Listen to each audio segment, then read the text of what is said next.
Happy Thursday. We are in the book of Obadiah. It's part of a minor prophets study, the minor prophets being those that are not writing with a minor message, but those that are writing small books, not the length of Isaiah and Jeremiah and those kinds of books. And in particular, we are now in the book of Obadiah, which is a really small book. It's written by this guy who we know almost nothing about, and it's written to people who are called the Edomites, who are the descendants of Esau. And we've established that the Edomites are going to fall, just as the northern 10 tribes of Israel have fallen to the Assyrians, and the southern 2.5 tribes of Judah have been taken away by the Babylonians. The message now going from Obadiah to the Edomites is, you're next, you're going to fall. And the reason you're going to fall, one word, pride. And so far, looking at the first few verses, we have noted that there's a couple reasons why the Edomites are proud. The first is their home. It's located in this wonderful spot. So they have lots of pride in their home. It's a great strategic location. It's also, secondly, it's a great economic location. It's placed them on a trade route, so they have lots of money. So they have a nice home, and they have lots of money. Well, there's two other things that the Edomites have. The third thing that we know about them, and it shows up not in the text here, but it shows up in some other texts and some other sources, is that they were considered people in the know. Their location was on a trade route. That meant they were always hearing from people who were traveling from other places, and they would get the scoop. That's in a world before 24/7 news channels, in a world before Twitter feeds, in a world before any of that stuff. The way you knew what was going on is because people who had been there were telling you. So the Edomites have this reputation for being people who were smart.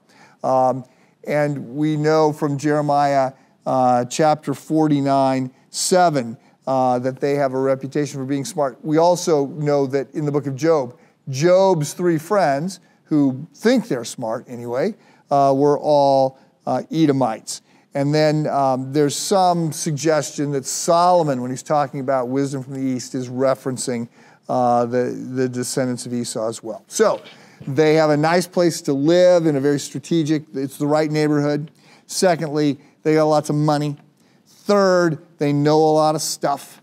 Fourth, they're arrogant because they're popular. They have lots of friends.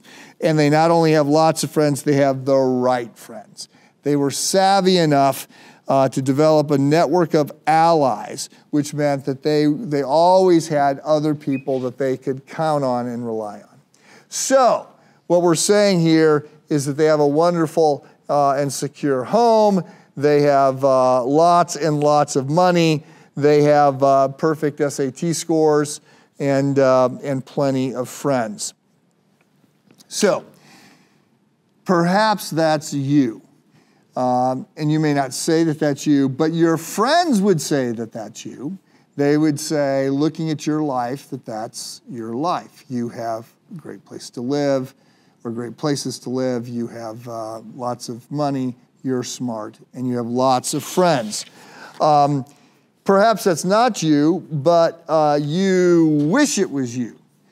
I don't know about you, but I'm sort of okay if somebody's, smarter than I am, or somebody's more athletic than I am, or somebody's better looking than I am. It gets really hard when somebody's smarter than I am, and better looking than I am, and more athletic than I am, and. Then it's sort of like, wow.